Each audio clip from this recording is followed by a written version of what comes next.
If you enjoyed this podcast, please consider liking, sharing, and subscribing to the channel. Sharing it with your friends and family helps spread knowledge, and when we help others grow, we grow too. Thank you so much for listening. Let's dive into the podcast. Chapter 1: The Birth of an Empire. Part 1: The Land Between Two Rivers, Mesopotamia, before Hammurabi. Picture a green oasis stretching between two mighty rivers, where humanity first learned to build cities and write laws. The Tigris and Euphrates rivers carved through this land called Mesopotamia, bringing life-giving water and rich mud that made farming possible. Here, surrounded by harsh deserts, people gathered to create something the world had never seen before. This fertile strip of land buzzed with activity. Dozens of city-states rose from the muddy plains, each one fiercely independent and proud.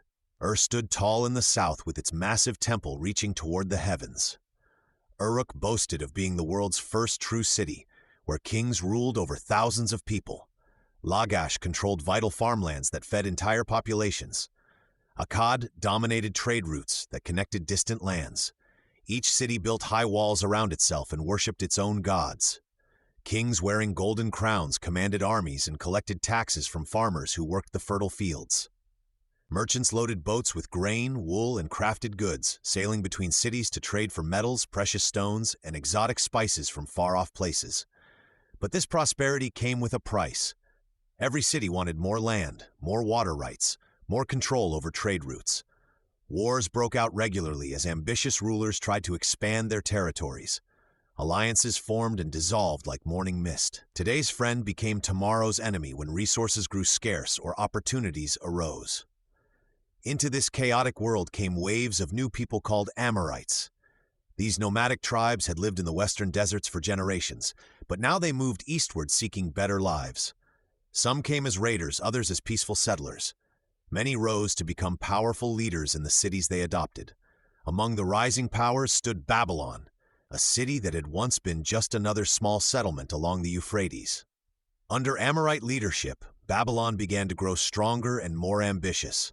Its location proved perfect for controlling river traffic and trade between the northern and southern regions. The Babylonians watched their neighbors carefully. They saw how Ur's ancient glory was fading, how Akkad struggled with internal problems, how the constant fighting weakened even the mightiest cities. Smart Babylonian leaders realized that whoever could bring order to this chaos might rule them all. Technology helped fuel these ambitions. Scribes developed better ways to keep records using wedge-shaped marks pressed into clay tablets. Engineers built more effective irrigation systems that brought water to distant fields.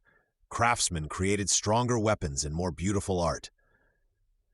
But with all this progress came instability. No city could rest easy knowing that rivals plotted nearby. Kings needed to stay alert, ready to fight or make deals as situations changed. The balance of power shifted constantly, creating both opportunities and dangers for anyone bold enough to seize the moment.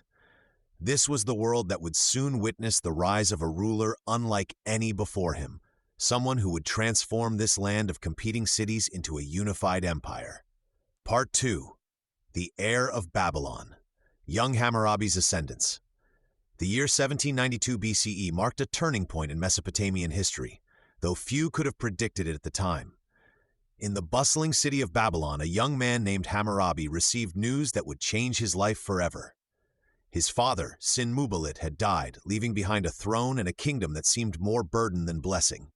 Hammurabi stood at the palace window, gazing out at the modest walls that protected his city. Unlike the great powers that surrounded him, Babylon controlled only a small stretch of land along the Euphrates River. To the south, the mighty kingdom of Larsa stretched across fertile plains. To the north, Eshnunna commanded important trade routes. Even smaller cities seemed to mock Babylon's limited reach. At 25 years old, Hammurabi possessed qualities that would serve him well in the dangerous game of Mesopotamian politics. He listened carefully to his advisors, but made his own decisions. When merchants complained about unsafe roads, he didn't just promise action, he organized patrols. When farmers worried about failing irrigation channels, he personally inspected the canals and ordered repairs. The new king understood that survival required more than good intentions. His first months on the throne revealed a calculating mind behind his youthful appearance. He invited Babylon's wealthy families to elaborate feasts, not for celebration, but to secure their loyalty. He knew that without their support, his reign would end quickly. Hammurabi's early policies reflected this practical wisdom. Instead of launching reckless military campaigns, he focused on strengthening what he already controlled. Workers reinforced Babylon's walls using techniques learned from captured enemy engineers. New canals brought fresh water to previously barren fields, increasing crop yields and filling the royal treasury. The young ruler also displayed remarkable diplomatic skills. Rather than threatening his powerful neighbors, he sent gifts and marriage proposals. He offered trade agreements and mutual defense pacts. Some rivals dismissed these overtures as signs of weakness, but Hammurabi was playing a longer game. Behind closed doors, the king revealed his true ambitions to his closest advisors. He spoke of expanding Babylon's borders and bringing order to the chaotic region. Yet he also acknowledged the harsh realities facing his kingdom. Every decision carried risks that could destroy everything his family had built. These early years taught Hammurabi valuable lessons about power and patience. He learned to smile at enemies while preparing for war. He discovered how to turn rivals against each other through careful manipulation of existing tensions. Most importantly, he began to envision a future where Babylon would no longer be the weak city surrounded by predators. As his third year of rule approached, Hammurabi had transformed his inheritance from a liability into an opportunity. His patient diplomacy and internal improvements had created a stable foundation for greater ambitions. The question was no longer whether Babylon could survive, but how far its young king dared to reach. Part 3. Rivals and Alliances, Facing Restless Neighbors. The young king soon discovered that ruling Babylon meant playing a deadly game with neighbors who watched his every move. To the south, Rim-Sin of Larsa controlled vast territories and commanded respect throughout the region.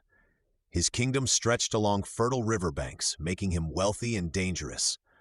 To the north, Eshnunna posed a different threat with its strategic position along important trade routes. Further east, the Elamites waited like vultures, ready to sweep down from their mountain strongholds whenever weakness appeared. Hammurabi understood that survival required careful balance. He could not afford to make enemies of everyone at once. His first diplomatic moves were cautious but clever. He sent gifts to Rim-Sin, acknowledging the older king's superiority while secretly building his own strength. Trade agreements followed, creating bonds that both sides needed but neither fully trusted. Merchants carried goods between cities, but they also carried information about military preparations and political intentions. The regional balance shifted constantly. When Eshnunna quarreled with eastern neighbors, Hammurabi offered friendly words while quietly moving troops closer to their borders. When Elamite raiders struck settlements near Larsa, he expressed sympathy for Rim-Sin's troubles while calculating how this might benefit Babylon. Every crisis became an opportunity to gain advantage without appearing aggressive. Hammurabi's early alliances were marriages of convenience rather than trust. He signed treaties with smaller city-states, offering protection in exchange for loyalty. These partnerships gave Babylon buffer zones and additional soldiers when needed. But the young king never forgot that today's ally might become tomorrow's enemy. He kept detailed records of who owed what to whom, mapping the web of obligations that bound the region together. The most dangerous moments came when larger powers clashed directly. When Eshnunna's armies marched against Elamite invaders, both sides sought Babylon's support. Hammurabi chose carefully, sending just enough help to stay relevant without committing fully to either side. This delicate balancing act earned him a reputation for wisdom among some and suspicion among others. Trade became another weapon in his diplomatic arsenal. Babylon sat at the crossroads of several important routes, and Hammurabi used this position skillfully. He offered favorable terms to merchants from friendly cities while creating subtle obstacles for those from rival kingdoms. Caravans brought more than goods to his gates. They brought intelligence about distant armies and political changes. As months passed, cracks appeared in the regional order. Rim-Sin's expansion worried smaller kingdoms, pushing them toward Babylon for protection. Eshnuna's focus on eastern threats left their southern borders vulnerable. The Elamites, after successful raids, grew overconfident and began planning larger campaigns. Each development created new possibilities for a patient king willing to wait for the right moment. By his 5th year of rule, Hammurabi had transformed Babylon from an isolated city into a regional player. His careful diplomacy had created a network of relationships that could be activated when opportunity arose. The question was no longer whether conflicts would come, but how skillfully he could exploit them when they did. Part 4. Babylon's First Victories, the Fall of Isin and the Strengthening of Power. The opportunity Hammurabi had been waiting for arrived in his 8th year of rule when tensions finally erupted between rival kingdoms. Isin, once the most powerful city-state in southern Mesopotamia, found itself isolated and vulnerable.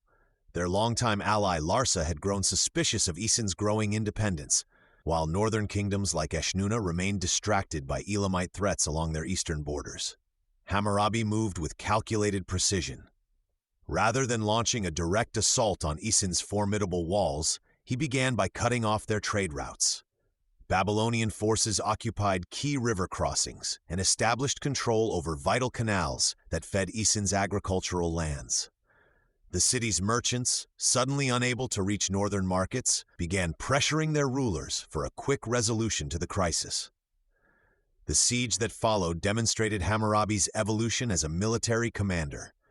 His forces built earthwork ramps against Isin's walls, while engineers diverted water channels to flood the city's foundations. Inside Isin, food supplies dwindled as months passed. The city's leaders, watching their people grow desperate, faced an impossible choice between surrender and starvation. When Isin's gates finally opened, Hammurabi showed remarkable restraint. Instead of destroying the city, he incorporated its administrators into his growing bureaucracy.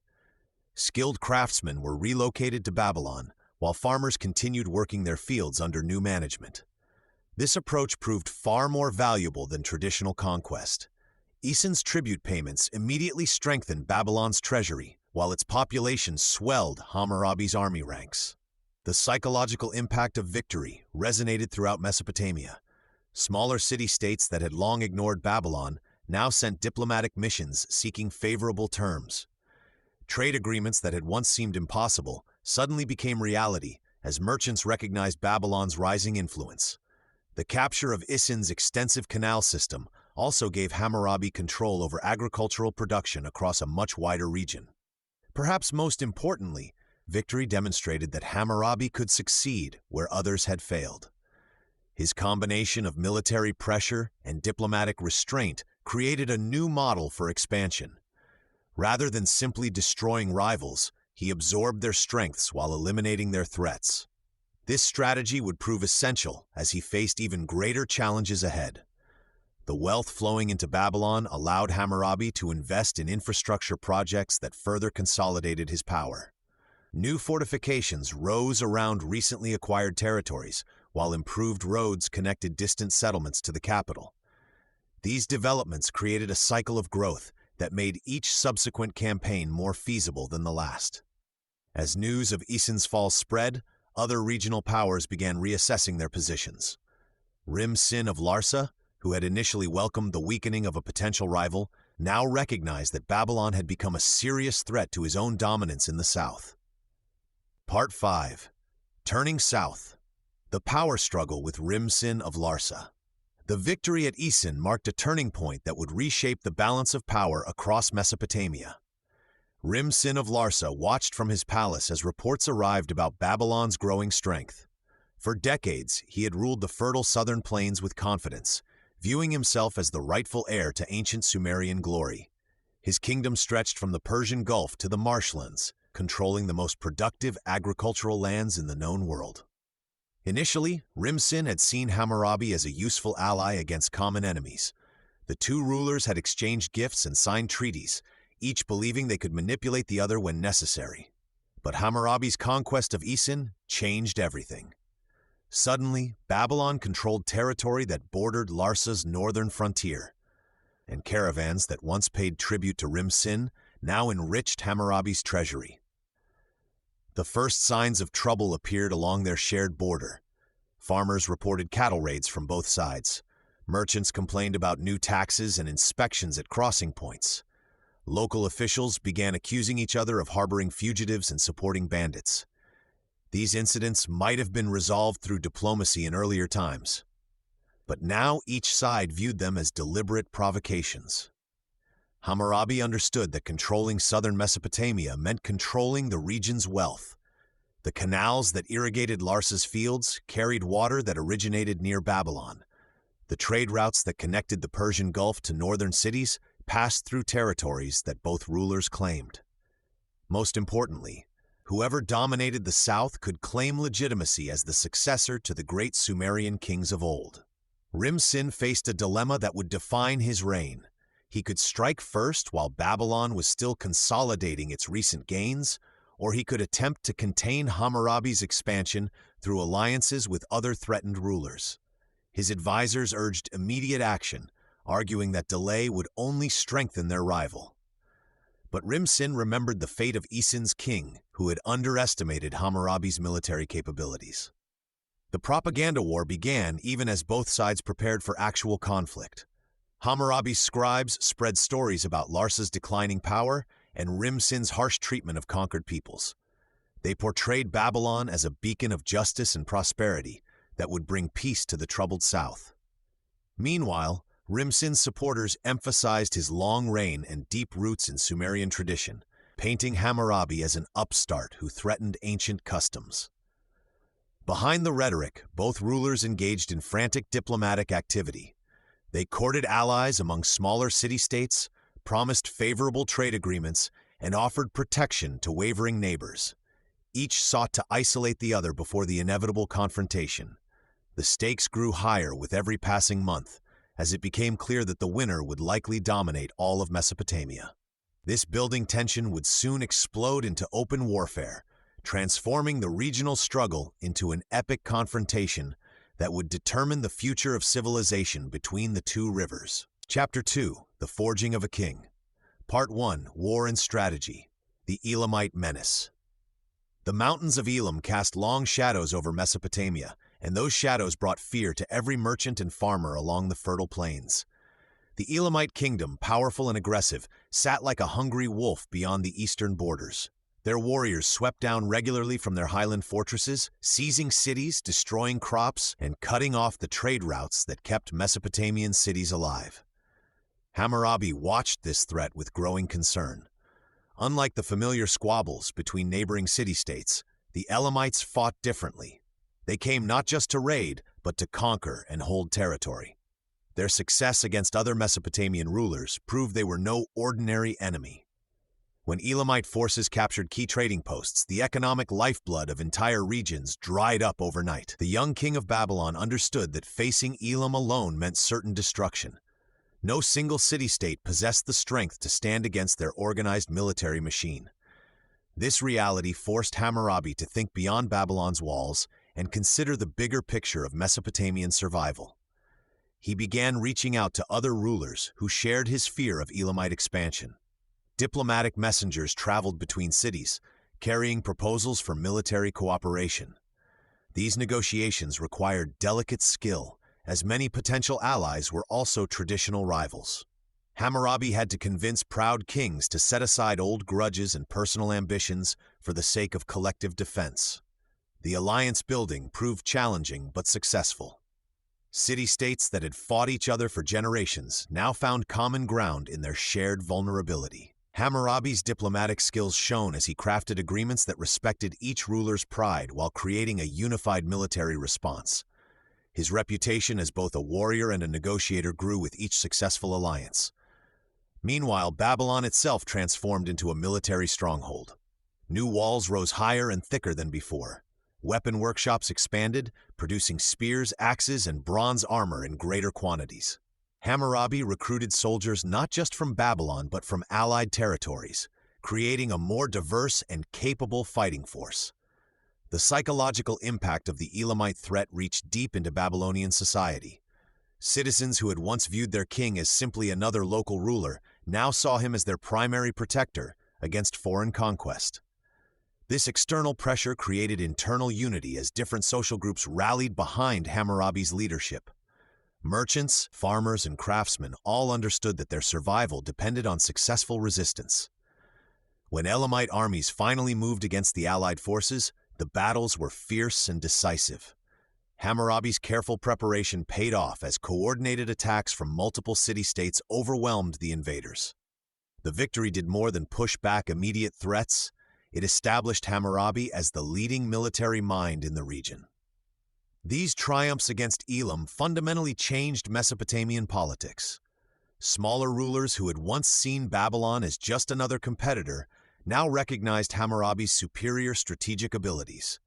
The alliances forged in crisis became the foundation for something larger. With the eastern threat contained, ambitious eyes began turning toward other opportunities for expansion and consolidation of power. Part 2. The Crushing of Larsa, Conquering the South. The victory against Elam had given Hammurabi something precious: reputation. Word spread across Mesopotamia that the king of Babylon could win wars that others feared to fight. Yet this success created an unexpected problem. His former ally, Rim-Sin of Larsa, began to see Hammurabi not as a partner, but as a threat. For years, the two kings had maintained an uneasy friendship, born of necessity. They had fought together against common enemies and respected agreed boundaries. But power changes everything. Rim-Sin watched Hammurabi's growing influence with alarm. The old king of Larsa had ruled the wealthy southern territories for nearly 60 years. He had no intention of bowing to a younger rival from the north. The breaking point came when both kings claimed the same strategic city. Neither would back down. Ancient treaties meant nothing now. Hammurabi realized that Mesopotamia had become too small for two great powers. One would have to fall. Hammurabi chose to strike first. His engineers began the work that would become his signature tactic. They diverted the waters of the Euphrates River away from Larsa's farmlands. Crops withered under the burning sun, wells ran dry. The life-giving river that had sustained civilization for thousands of years became a weapon of war. As famine gripped the southern cities, Hammurabi's armies moved south like a storm. They captured town after town, each victory adding to Babylon's strength. Rim-Sin gathered his forces for a final stand, but his weakened kingdom could not match Hammurabi's momentum. The siege of Larsa itself lasted months. The ancient city had strong walls and determined defenders. But hunger is a more powerful enemy than any army. When the gates finally opened in 1763 BCE, Hammurabi entered not as a destroyer, but as a conqueror who understood the value of what he had won. Rim-Sin, the old lion of the south, submitted to Hammurabi's authority. Rather than execute his former ally, Hammurabi allowed him to live under careful watch. This act of calculated mercy sent a message throughout Mesopotamia. Those who surrendered could expect fair treatment. The conquest of Larsa transformed everything. Hammurabi now controlled the richest agricultural lands in the known world. The southern cities brought not just wealth, but thousands of skilled craftsmen, traders, and administrators. Babylon had grown from a regional power into something approaching an empire. More importantly, no other king in Mesopotamia could now challenge Hammurabi directly. The balance of power had shifted permanently. Smaller rulers who had once played different kingdoms against each other now faced a single overwhelming force. Standing in the conquered halls of Larsa, Hammurabi could see new possibilities stretching before him. The south was secure, but other threats remained. To the north, the kingdoms of Eshnunna and Mari watched nervously as Babylon's power grew. They had been allies once, but alliances meant little in this new world Hammurabi was creating. Part 3. The Northern Campaigns, Subduing Eshnunna and Mari. With Larsa crushed and the south firmly under his control, Hammurabi turned his attention northward. The victories in the south had sent ripples of fear through the kingdoms that bordered Babylon's expanding territory. Two cities stood out as the most pressing concerns. Eshnunna, a powerful trading center that controlled vital routes along the Diyala River, and Mari, a wealthy kingdom that had grown rich from controlling trade along the Euphrates. The relationship between these northern powers and Babylon had always been complicated. Zimri-Lim, the king of Mari, had once fought alongside Hammurabi against common enemies. They had exchanged gifts, signed treaties, and even coordinated military campaigns. But friendship meant little when survival was at stake. Mari controlled too much territory and too many trade routes for Hammurabi to ignore. Eshnunna posed a different threat. Its strategic position made it a potential staging ground for any future attack on Babylon itself. Hammurabi struck at Eshnunna first. The city had grown wealthy from its position along major trade routes, but wealth alone could not protect it from Babylon's seasoned armies. The siege was brutal and methodical. Hammurabi's engineers diverted water supplies and built massive earthworks to breach the city's walls. When Eshnunna finally fell, its defeat sent a clear message to every remaining independent kingdom in the region. Mari proved a more complex challenge. Zimri-Lim had ruled wisely and built strong alliances with neighboring kingdoms. His palace was legendary throughout the known world, filled with treasures from distant lands. But personal friendship could not overcome political necessity. When Hammurabi's armies surrounded Mari's walls, the outcome was never truly in doubt. The siege lasted months, but Babylon's military machine had become too powerful to resist. The fall of Mari marked a turning point that few could have imagined just decades earlier. Zimri-Lim, once a proud ally, was forced to flee his magnificent palace. The treasures that had taken generations to accumulate were carted away to Babylon. The great trading networks that had made Mari wealthy were now controlled by Hammurabi's administrators. Standing in the conquered territories, Hammurabi faced a new kind of challenge. His empire now stretched from the Persian Gulf in the south to regions that bordered Anatolia in the north. The distances were vast, the peoples diverse, and the cultures different. Managing this sprawling territory would require skills that no Mesopotamian ruler had ever needed before. The northern campaigns had achieved their strategic goals, but they had also created new problems. How could one man govern such a massive territory? How could Babylonian law and customs be imposed on peoples who had lived by different rules for centuries? These questions would soon demand answers as urgent as any military campaign had ever required. Part 4. The Empire Completed. Rule over all of Mesopotamia. By 1750 BCE, Hammurabi stood atop the ancient world like a colossus. His armies had swept across Mesopotamia in a series of brilliant campaigns, and now nearly every major city from the Persian Gulf to the northern reaches bowed to Babylon's authority. The dream of empire was complete, but the reality of ruling it had only just begun. The sheer size of his domain staggered even Hammurabi himself. When he climbed to the top of Babylon's great ziggurat and gazed out across his lands, he could see barely a fraction of what he now controlled. Messengers took weeks to carry orders from the capital to distant provinces. The empire encompassed dozens of different peoples, each with their own gods, customs, and ways of life. Sumerians in the south still spoke their ancient language and worshipped in temples older than memory. Northern peoples followed traditions that seemed foreign even to seasoned Babylonian administrators.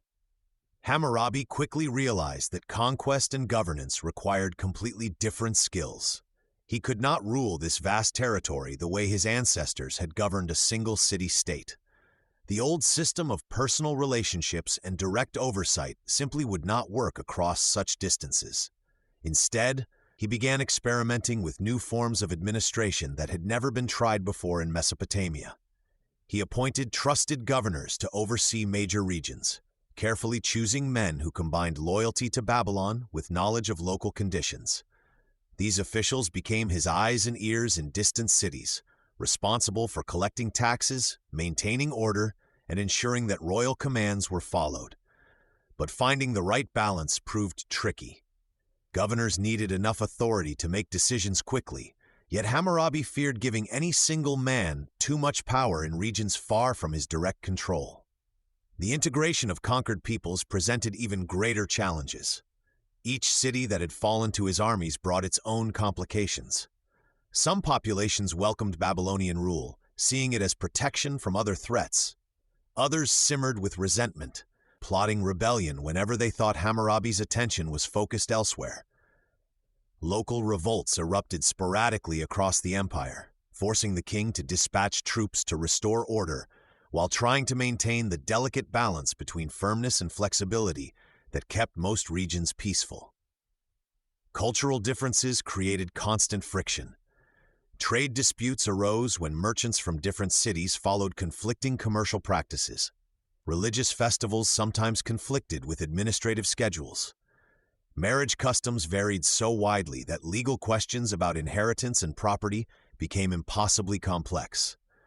What seemed perfectly reasonable in one city might be considered an outrage in another.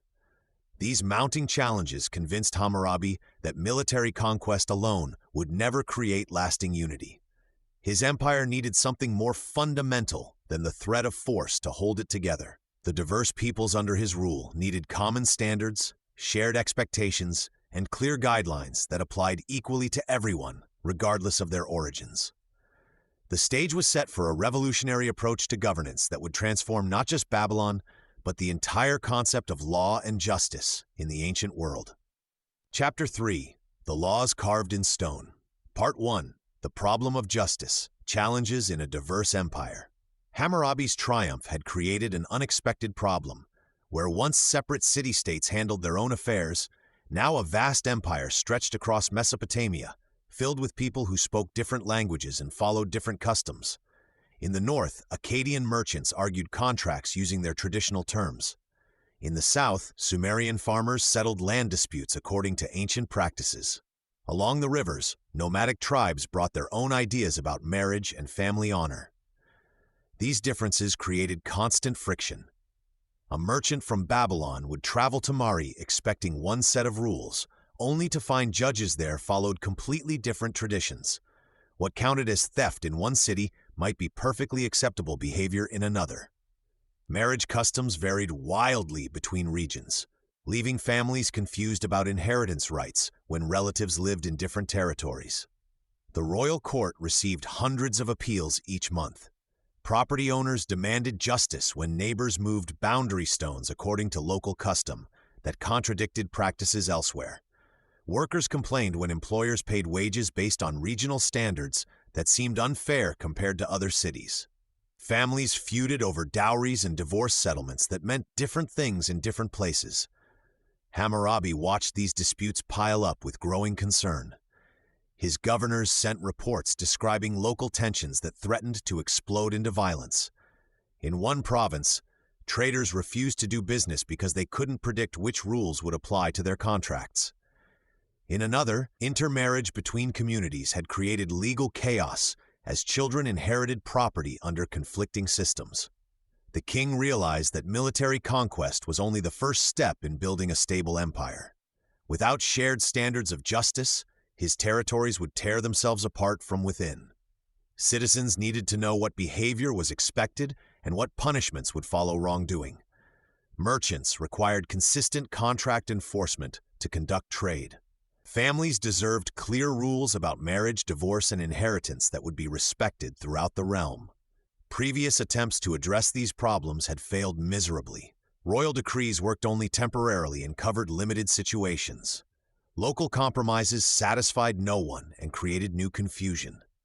Sending judges from the capital to settle disputes case by case proved impossibly slow and expensive. Hammurabi understood that his empire's survival depended on creating something entirely new, a comprehensive set of laws that would apply equally to everyone, everywhere within his borders. This code would need to be detailed enough to cover daily life yet simple enough for ordinary people to understand. It would have to respect existing traditions while establishing clear, consistent standards that transcended local customs. The challenge was enormous, but the alternative was chaos. Hammurabi began gathering legal scholars and scribes, determined to create a system of justice worthy of his unified empire. Part 2. Drawing from the Divine. Receiving the law from Shamash, Hammurabi understood that creating laws was not enough. To make his code truly powerful, he needed something more than mere royal authority. The people had to believe these laws came from a source higher than any earthly king. This belief would transform scattered rules into sacred commandments that no one would dare question. The king devoted himself to religious rituals with renewed intensity. He spent long hours in temples, offering sacrifices to the gods and seeking their guidance. Hammurabi wanted everyone to see him as a man blessed by divine favor, chosen by the gods themselves to bring justice to the world. His scribes carefully recorded these acts of devotion, spreading word throughout the empire that their king enjoyed special divine protection. The most famous story emerged from this period, Hammurabi's direct encounter with Shamash, the sun god who ruled over justice and righteousness. According to the legend that palace artists later carved into stone, Shamash appeared before the king in a vision of brilliant light. The god wore his traditional horned crown and held the ring and rod that symbolized divine authority over law and order. In this sacred moment, Shamash handed the code directly to Hammurabi. The king stood respectfully before the towering deity, receiving not just laws, but divine mandate itself. This powerful image showed that Hammurabi was not creating laws from his own will, but simply serving as the god's messenger to humanity. The laws belonged to heaven itself. This divine connection solved a crucial political problem. When people questioned a particular law or punishment, they were not just challenging Hammurabi's judgment, they were defying the gods themselves. The threat of divine punishment added enormous weight to earthly justice. Citizens who might resist a king's orders found themselves unable to oppose what they believed were heaven's commands. The story spread quickly through markets, temples, and homes across the empire. Parents told children how the sun god had chosen their king to bring perfect justice to the world. Priests proclaimed that obeying Hammurabi's laws was the same as worshiping the gods properly. Merchants and farmers alike came to see the code not as foreign rules imposed by a conqueror, but as sacred truths revealed from above. This divine backing gave Hammurabi something no previous king had possessed: moral authority that transcended military power. He was no longer just another ruler who had won through warfare. Instead, he stood as heaven's chosen representative, appointed by the gods to create order from chaos and justice from confusion. The brilliant political strategy worked perfectly. When the complete code was finally ready, people received it not as a collection of royal decrees, but as divine revelation carved in stone.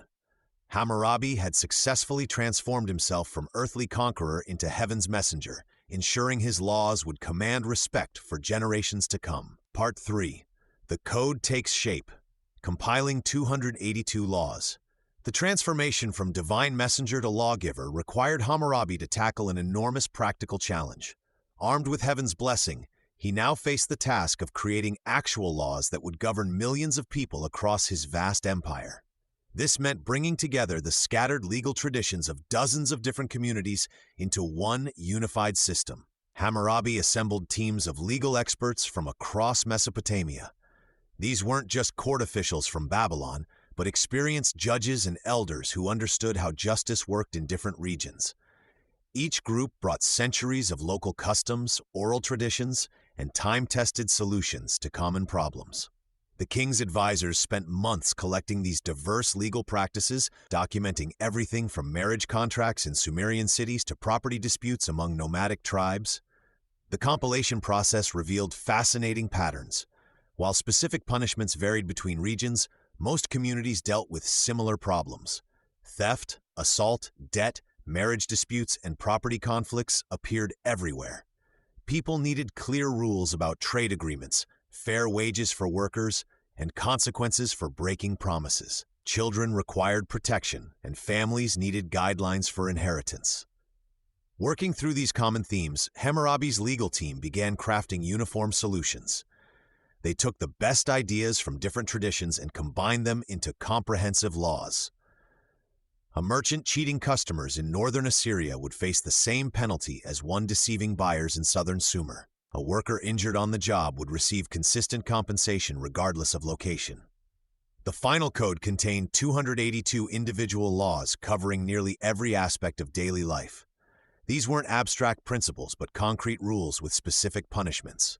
Law 196 stated clearly, "If a man destroys the eye of another man, they shall destroy his eye." Law 8 declared, "If a man steals a sheep or a goat, he shall pay 10 sheep for 1 sheep, 10 goats for 1 goat." The laws established different penalties based on social status, reflecting Mesopotamian society's complex hierarchy. Nobles, common citizens, and slaves faced different consequences for identical crimes. While this seems unfair today, it actually represented progress for ancient times. Previously, powerful people often escaped punishment entirely, while the weak suffered arbitrary cruelty. Hammurabi's code also introduced revolutionary concepts that would influence legal systems for thousands of years. It required evidence before conviction, allowed witnesses to testify, and presumed innocence until guilt was proven. These protections prevented hasty judgments and reduced the chance of convicting innocent people. The comprehensive nature of the code meant citizens could predict consequences for their actions. Merchants knew exactly what would happen if they used false weights. Builders understood the penalties for constructing unsafe houses.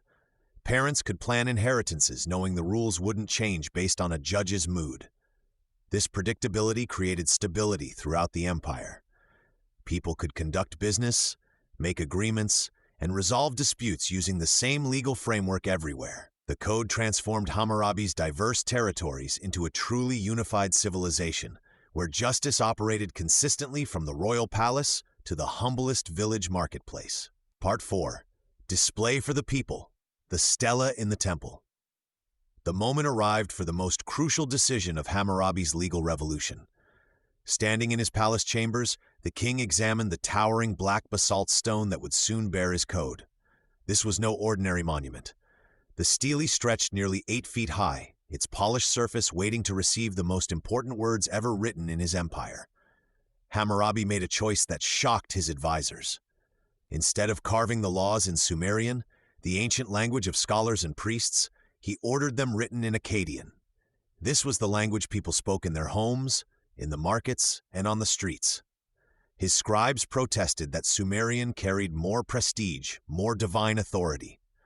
But Hammurabi understood something they did not. Laws meant nothing if people could not read them. The king's craftsmen worked for months, carefully chiseling each character into the hard stone. Every word had to be perfect.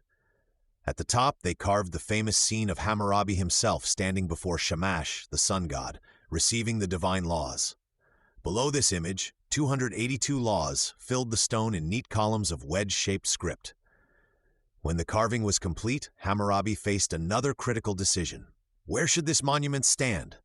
His advisors suggested the royal palace, where it would impress visiting dignitaries. Others recommended the courts, where judges could consult it daily. But Hammurabi chose the temple of Marduk, Babylon's patron god, right in the heart of the city. This choice transformed everything. The temple was not just a religious center, but the busiest public space in Babylon. Merchants, farmers, craftsmen, and slaves all passed through its courtyards daily. Mothers brought their children here. Traders sealed their deals in its shadow. Now, for the first time in history, ordinary people could walk up to a stone monument and read the actual laws that governed their lives. The stele's placement created remarkable scenes. Fathers would point out specific laws to their sons, explaining what would happen if they stole or cheated. Merchants would check the exact penalties for using false weights before conducting business. Women could read the marriage laws that protected their rights. Even slaves could understand the rules that governed their treatment. This public display did more than inform citizens. It announced to the world that Hammurabi ruled through law, not mere force. Any person could verify whether a judge's decision matched the written code.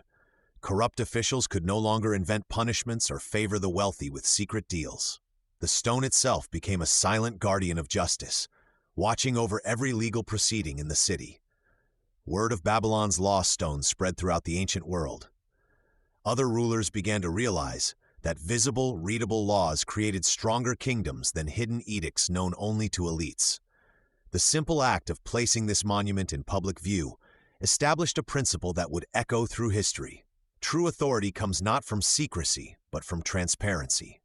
As citizens gathered around the stele each day, reading and discussing its contents, Hammurabi's vision took shape. The diverse peoples of his empire were becoming one people, united not just by conquest, but by shared understanding of justice itself. Part 5. Justice for each. Retribution and the eye for an eye principle. The black stone spoke clearly to every person who could read its ancient script. Each law began the same way. If a man does this, then this shall happen to him. The beauty lay in its simplicity. No longer would victims wonder what punishment awaited those who wronged them. No longer would criminals guess at their fate. The consequences were carved in stone for all to see. When a merchant cheated a customer, the law demanded he pay back 10 times what he stole. When a builder constructed a house so poorly that it collapsed and killed the owner, the builder would face death himself. This was the heart of Hammurabi's system. The punishment must match the crime. If someone knocked out another person's tooth, they would lose their own tooth. If they broke a bone, their bone would be broken in return. Yet the code revealed something troubling about Babylonian society. Not everyone received equal treatment under these laws.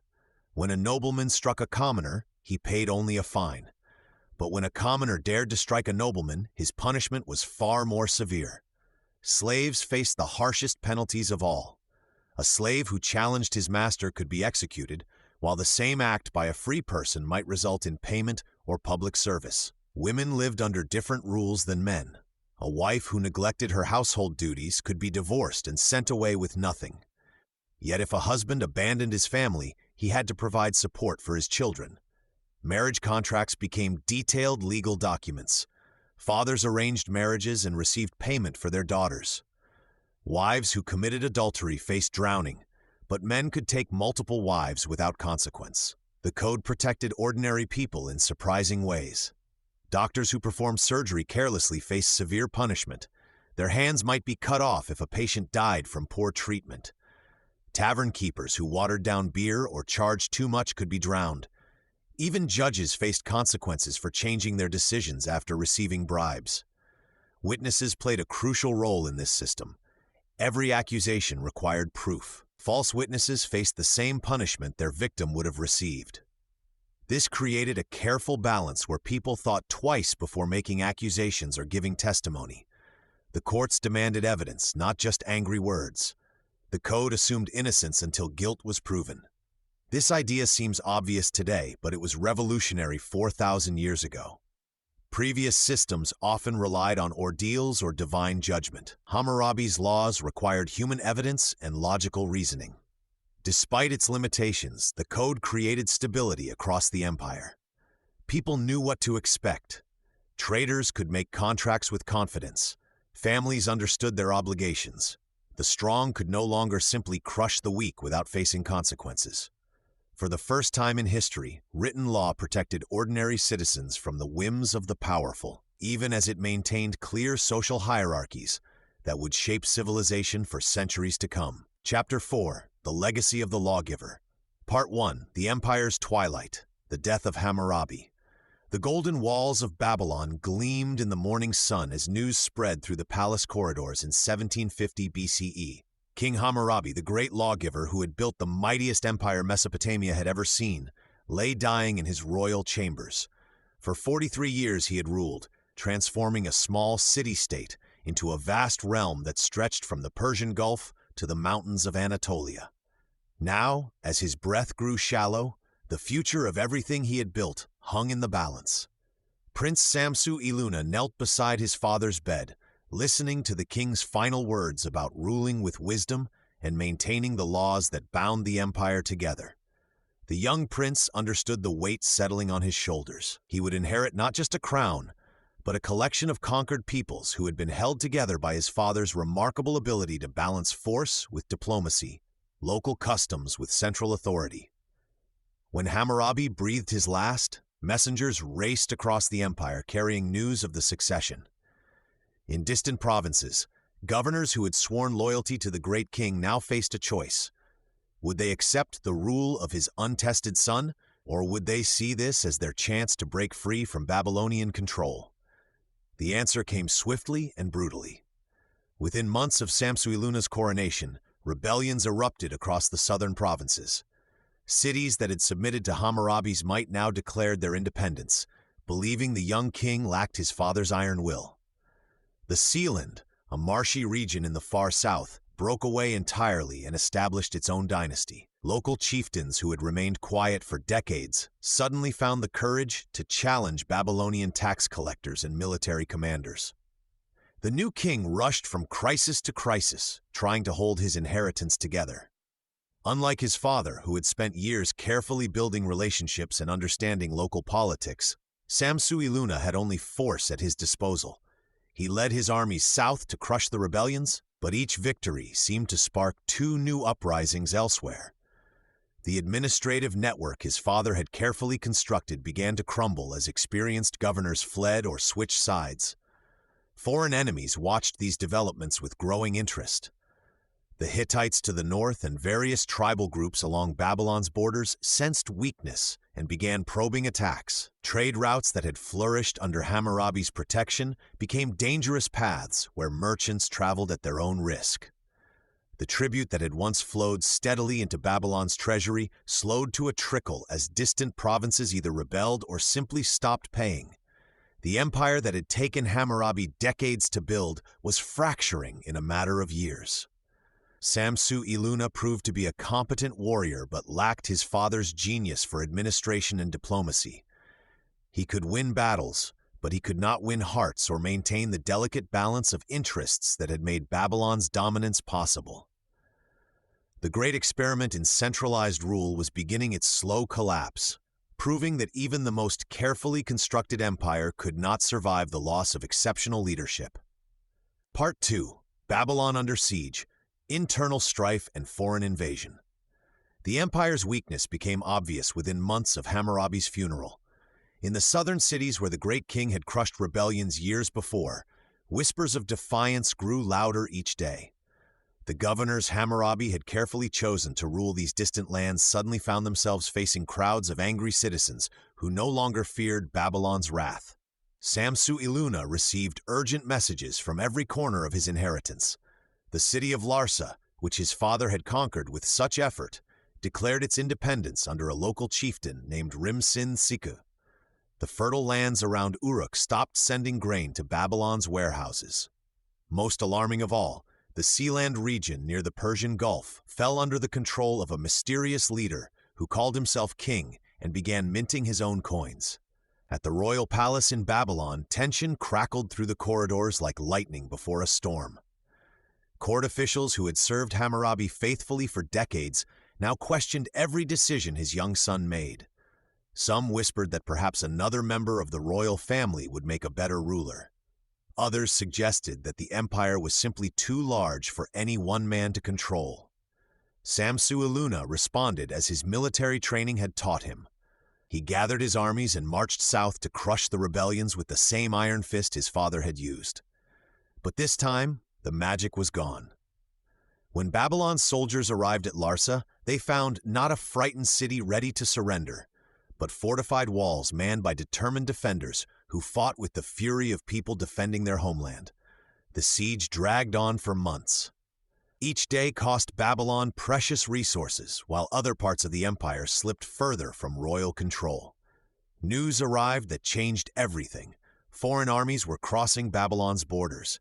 The Hittites, those fierce warriors from the distant mountains, had begun their march toward the heartland of Mesopotamia. These northern invaders brought new weapons and tactics that Babylon had never seen. Their bronze swords cut through traditional armor like knives through cloth. Their horse-drawn chariots moved faster than any Babylonian force could match. Most terrifying of all, they seemed to care nothing for the diplomatic traditions that had governed warfare for centuries. Behind the Hittites came another threat. The Kassites, mountain people who had watched Babylon's wealth for generations with hungry eyes. They poured down from their highland strongholds like water through a broken dam, seizing towns and villages that had known peace for decades under Hammurabi's rule. Samsu-iluna faced an impossible choice. He could continue fighting the southern rebellions and leave Babylon defenseless against the foreign invaders, or he could abandon the outer provinces to save the capital city. Either decision meant admitting that his father's great empire was beyond saving. The young king chose to save what he could. He pulled his armies back toward Babylon, watching helplessly as city after city fell to rebels or invaders. The empire that had stretched from the mountains to the sea was shrinking like a puddle under the desert sun, leaving only the ancient city of Babylon itself still flying Hammurabi's banners. Part 3. The Code endures. The laws copied and remembered. Something remarkable happened as Babylon's walls crumbled and its empire fell apart. While soldiers marched away and kings fled, Scribes quietly gathered their most precious possessions, clay tablets covered with Hammurabi's laws. These learned men understood that something far more valuable than gold or silver was about to disappear forever. They carefully packed the legal texts, knowing that kingdoms might fall, but wisdom should survive. Across Mesopotamia, in cities that had never bowed to Babylon's rule, scribes began copying Hammurabi's code. Word by word, law by law, they carved the ancient regulations into fresh clay. In Assyria, young students practiced their writing by copying sections about merchants and farmers. In the far reaches of Anatolia, judges consulted clay tablets that bore Hammurabi's words about marriage and property. The code was spreading like seeds on the wind, taking root in places Hammurabi himself had never seen. Archaeological discoveries revealed just how far these laws traveled. Tablets found in Syrian cities show local rulers adapting Hammurabi's penalties for their own courts. Inscriptions in ancient Persia reference his standards for trade disputes. Even Egyptian scribes knew of the Babylonian king's reputation for justice. The laws had become more than legal text. They had become a standard that rulers measured themselves against. Later kings openly copied Hammurabi's approach. They erected their own stone monuments, carved with laws that echoed his language and structure. Some even claimed to surpass the ancient lawgiver, boasting that their codes were more comprehensive or fair. But in making such claims, they proved Hammurabi's lasting influence. A dead king from a fallen empire had become the measure of royal justice. The copying never stopped. For over 1,000 years after Babylon's fall, scribes continued reproducing Hammurabi's laws. They studied the logic behind each regulation, debated the wisdom of specific penalties, and adapted the principles to their own societies. Legal scholars in cities that didn't exist during Hammurabi's lifetime knew his code better than many of his own subjects had. This preservation was no accident. Ancient peoples understood that law was civilization's greatest invention. Without written rules that everyone could see and understand, societies collapsed into chaos. Hammurabi's code represented something precious, the idea that even kings must follow established rules, that justice should be predictable, and that the weak deserved protection from the strong. The irony was complete. Hammurabi's armies had been defeated, his dynasty destroyed, and his empire forgotten. But his laws lived on, copied and studied by the very peoples who had celebrated Babylon's downfall. The king who had conquered through military might achieved his greatest victory through words carved in stone. His legal wisdom had become immortal, ensuring that Hammurabi's influence would outlast every empire that rose and fell in the ancient world. Part 4. From Stela to Ruin, the Ancient Monument's Journey. The massive stone that had once stood proudly in Babylon's center was about to begin the strangest journey of its existence. Around 1158 BCE, more than 6 centuries after Hammurabi's death, Elamite warriors swept into Babylonia like a devastating storm. These fierce mountain people from the east had their eyes set on more than just conquest. They wanted the symbols of Babylonian power. The Elamite king Shutruk-Nahunt walked through the defeated city, his soldiers hauling away the most precious treasures they could find. Among these prizes was Hammurabi's Great Law Stela, the 7-foot-tall monument that had watched over Babylon for generations. To the Elamites, this wasn't just a stone with writing. It was a trophy that proved their complete victory over their ancient enemies. The journey to Susa, the Elamite capital, took weeks across harsh terrain. Soldiers carefully transported the heavy stele, understanding its value as a symbol of their triumph. Once in Susa, the monument found a new home in the royal palace, displayed as evidence of Elamite supremacy. The irony was striking. The laws that had once governed Babylon now served as decoration in a foreign court. But Susa's glory was not eternal. As centuries passed, empires rose and fell around the ancient city. The Elamites themselves eventually disappeared from history, conquered by others who cared little for old stones covered in forgotten writing. The great stele that had once commanded respect in 2 different empires gradually became just another piece of rubble as Susa crumbled into ruins. Time buried everything. Sand and dust covered the remains of the ancient city, hiding its treasures beneath layers of earth.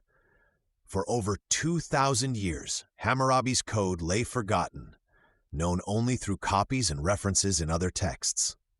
The world moved on, unaware that one of history's most important legal documents rested silently beneath an Iranian hillside.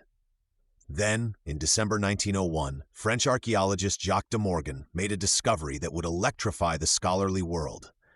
His team was excavating at Susa when they found 3 large pieces of black stone. As they carefully cleaned away the dirt, cuneiform writing became visible. When the pieces were fitted together, they realized they had found something extraordinary: the original stela of Hammurabi, nearly complete and perfectly preserved. The excitement in archaeological circles was immediate and intense. Here was the actual monument that had stood in ancient Babylon, bearing the words of a king who had lived nearly 4,000 years earlier. The stele was carefully transported to the Louvre Museum in Paris, where scholars could finally study the complete text that had shaped legal thinking across the ancient world. This remarkable find transformed modern understanding of ancient law and gave Hammurabi a global audience he could never have imagined. The king who had once ruled a small corner of Mesopotamia suddenly became known worldwide as a foundational figure in legal history, his name spoken in universities and courtrooms around the globe. Chapter 5, The Dawn of Justice, Part 1, Interpreted and Admired. Later civilizations emulate Hammurabi's code. 1,000 years after Hammurabi's death, his black stone still cast its shadow across the ancient world. Kings and lawmakers from distant lands looked to Babylon's great code as they struggled to create order in their own kingdoms. The old king's words had become something more than law. They had become a blueprint for civilization itself. In the dusty halls of Assyrian palaces, scribes carefully copied sections of Hammurabi's code. The Assyrian kings, known for their brutal conquests, found wisdom in the old Babylonians' approach to justice. They adapted his laws about trade disputes and property rights, though they made them harsher to match their iron-fisted rule. When merchants argued over grain shipments or citizens quarreled about damaged goods, Assyrian judges reached for principles that Hammurabi had carved in stone centuries before. The influence spread like ripples in a pond. When the Neo-Babylonians rose to power and rebuilt the great city, they treated Hammurabi's code like a sacred text. King Nebuchadnezzar himself ordered new copies made, ensuring that future generations would remember the wisdom of their ancestor. The code's structure, its clear categories for different types of crimes and punishments, became the standard way of organizing law throughout Mesopotamia. Far to the west, Hebrew scribes working on their own legal traditions found familiar echoes in their ancient texts. The principle of equal punishment, the protection of widows and orphans, the careful regulation of business dealings, all bore striking similarities to what Hammurabi had written. Some scholars believe that Hebrew lawmakers deliberately studied the Babylonian code, adapting its best ideas while adding their own moral insights. The result was a legal tradition that carried Hammurabi's influence into an entirely different culture. Trade routes carried more than goods across the ancient world. They carried ideas about justice. Merchants from Babylon told stories of their great lawgiver to partners in distant cities. Local rulers heard these tales and wondered if they too could create such lasting order in their lands. They sent envoys to study the code, bringing back copies and interpretations that would shape their own legal systems. What made Hammurabi's influence so enduring was not just the specific laws he created, but the very idea that law should be written down, displayed publicly, and applied equally to similar cases. Before him, justice often seemed arbitrary, dependent on the whims of local officials or the fading memories of tribal customs. Hammurabi showed the world that law could be systematic, predictable, and fair. Century after century, new rulers faced the same basic challenge that had confronted Hammurabi: how to create a society where the strong could not simply crush the weak. They found their answer carved in his stone, waiting to guide them toward justice. The old king's legacy had become immortal, spreading across cultures and generations like seeds carried on an endless wind. Part 2. The Historian's Lens. Modern Reflections on Ancient Law. Today, scholars around the world sit in universities and libraries studying the same stone tablet that once commanded fear and respect in ancient Babylon. Modern historians approach Hammurabi's code with tools their predecessors could never imagine. They analyze the cuneiform script with microscopes, compare legal systems across cultures, and debate the true meaning of justice with fresh eyes shaped by thousands of years of human experience. These academic detectives have made remarkable discoveries about the old king's laws. They found that Hammurabi introduced ideas we now consider essential to fair legal systems. His code demanded evidence before punishment. It required witnesses to prove their claims. It even suggested that people were innocent until proven guilty, a concept many believe was invented much later in history. Yet modern examination also reveals troubling aspects that ancient admirers overlooked. The code treated people differently based on their social class. A nobleman who injured a slave faced lighter punishment than a slave who harmed a nobleman. Women had fewer rights than men. The poor received harsher treatment than the wealthy. These distinctions make contemporary readers uncomfortable, challenging romantic notions about ancient wisdom. Legal scholars today place Hammurabi's work alongside other famous law codes throughout history. They compare it to Roman law, English common law, and modern constitutional systems. This comparison reveals both the revolutionary nature of his achievement and its limitations.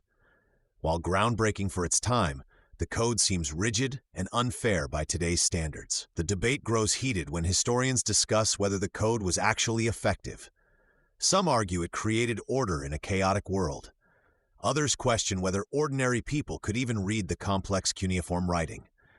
Did these laws truly protect the weak, or did they simply formalize the power of the strong? The evidence suggests both interpretations contain truth.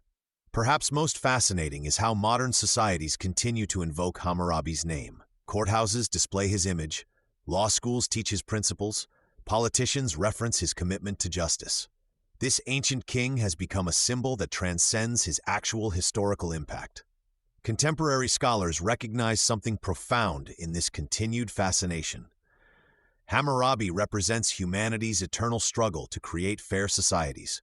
His code, with all its flaws, marked a crucial moment when humans decided that law should be written down, made public, and applied consistently. Even if his solutions were imperfect, his questions remain painfully relevant. The stone that once stood in Babylon's marketplace now speaks to modern audiences about timeless challenges. How do we balance mercy with justice? How do we protect the vulnerable while maintaining order? These questions burned as urgently in Hammurabi's time as they do today, ensuring his legacy continues to evolve with each generation that encounters his ancient wisdom. Part 3. Hammurabi as a cultural icon. From king to myth. From the moment scholars first deciphered the ancient script on his towering stone monument, Hammurabi began a remarkable journey from historical figure to cultural legend. What started as academic curiosity about an ancient Babylonian king quickly grew into something far more powerful. Hammurabi's name became shorthand for justice itself, his story retold countless times across cultures and centuries. The transformation happened gradually, then all at once. Medieval scholars discovered his code and marveled at its sophistication.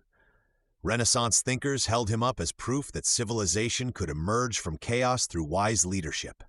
The Enlightenment embraced him as the first ruler to make law supreme over personal whim. Each generation found in Hammurabi exactly what they needed: a mirror for their own struggles with justice and authority. Artists began depicting him as a towering figure receiving divine wisdom, his stern face etched with the weight of responsibility. Writers crafted stories about his wisdom, often blending fact with fiction, until the real man disappeared behind layers of legend. In these tales, Hammurabi became the perfect king, strong enough to protect his people, wise enough to judge fairly, and humble enough to serve justice rather than himself. Schools across the world began teaching his story to children learning about law and government. Law students memorized quotes attributed to him, whether he actually said them or not. Courthouses displayed his image alongside other great lawgivers, creating a visual mythology of justice that transcended any single culture or time period. His name appeared in textbooks explaining why laws exist and how societies organize themselves. The power of Hammurabi's legend lay not in its historical accuracy, but in its emotional truth. People needed to believe that somewhere, sometime, a ruler had actually put justice before personal gain. They needed proof that law could serve the people rather than oppress them. Hammurabi's story provided that proof, becoming a touchstone for anyone arguing that government should serve all citizens equally. Modern politicians invoke his name when proposing legal reforms. Activists quote his commitment to protecting the weak when demanding social justice.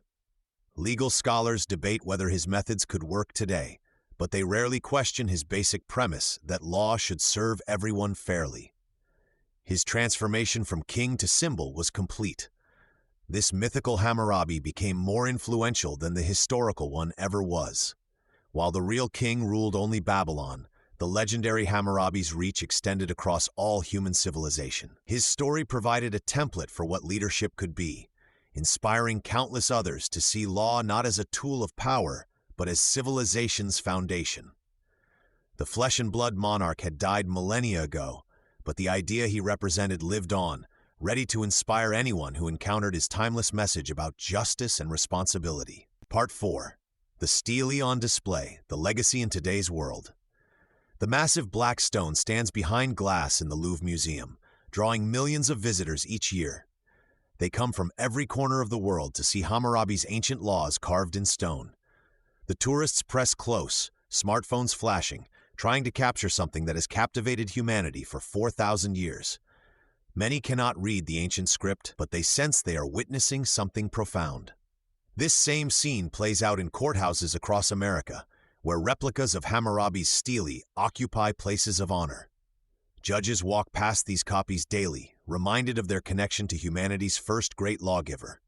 Law schools display smaller versions in their halls, teaching new lawyers that their profession has ancient roots. The symbolism is deliberate and powerful. When the Supreme Court was built in Washington, architects carved Hammurabi's image into the marble, placing him among history's greatest legal minds. He stands there permanently, his presence suggesting that American justice traces back to ancient Babylon. Similar tributes appear in legal buildings worldwide, from London to Tokyo, each society claiming Hammurabi as their legal ancestor. But these displays represent more than mere decoration. When lawyers argue cases today, they often invoke principles that echo through Hammurabi's code. The idea that punishment should fit the crime, that evidence matters more than accusations, that laws should be written down for all to see. These concepts flow directly from that ancient stele. Modern human rights debates frequently circle back to Hammurabi's central promise. His claim to protect the weak from the strong resonates in contemporary discussions about justice and equality. Activists reference his words when demanding fair treatment for the powerless. Politicians invoke his legacy when proposing new laws. The code has become a touchstone for measuring progress. When societies debate whether their legal systems truly serve justice, Hammurabi's shadow looms large. His ancient promise to bring order and fairness provides a standard against which modern laws are measured. The irony is striking. A king who lived before democracy became democracy's measuring stick. Children learn about Hammurabi in elementary school, often before they understand their own country's laws. His story teaches them that rules exist for good reasons, that fairness requires effort, and that civilization depends on justice. These lessons shape how new generations think about right and wrong. The stele's journey from ancient Babylon to modern Paris mirrors humanity's own legal evolution. What began as one king's attempt to bring order to his realm became the foundation story for legal systems everywhere. The physical stone may rest in a museum, but its ideas continue working in courtrooms, classrooms, and communities worldwide. Hammurabi's legacy lives not in the past, but in every moment when societies choose law over chaos, protection over oppression, and justice over power. Part 5. The Enduring Idea. Justice. To prevent the strong from oppressing the weak. The power of Hammurabi's code lies not in its individual laws, but in its foundational promise. Carved deep into the stone beneath the towering image of the king receiving divine authority, the preamble declares a revolutionary purpose. Hammurabi proclaimed himself as one chosen to prevent the strong from oppressing the weak. These words, etched in cuneiform over 4,000 years ago, established a principle that would echo through every courthouse and constitution that followed. The epilogue reinforces this mission with striking clarity. The king speaks directly to future generations, promising that any oppressed person could come before his stele, have the laws read aloud, and find justice for their grievances. This wasn't mere royal boasting. Hammurabi was making a contract with his people and with history itself. He positioned the law as a shield for the vulnerable, rather than just a sword for the powerful. This philosophical foundation proved more enduring than bronze or stone.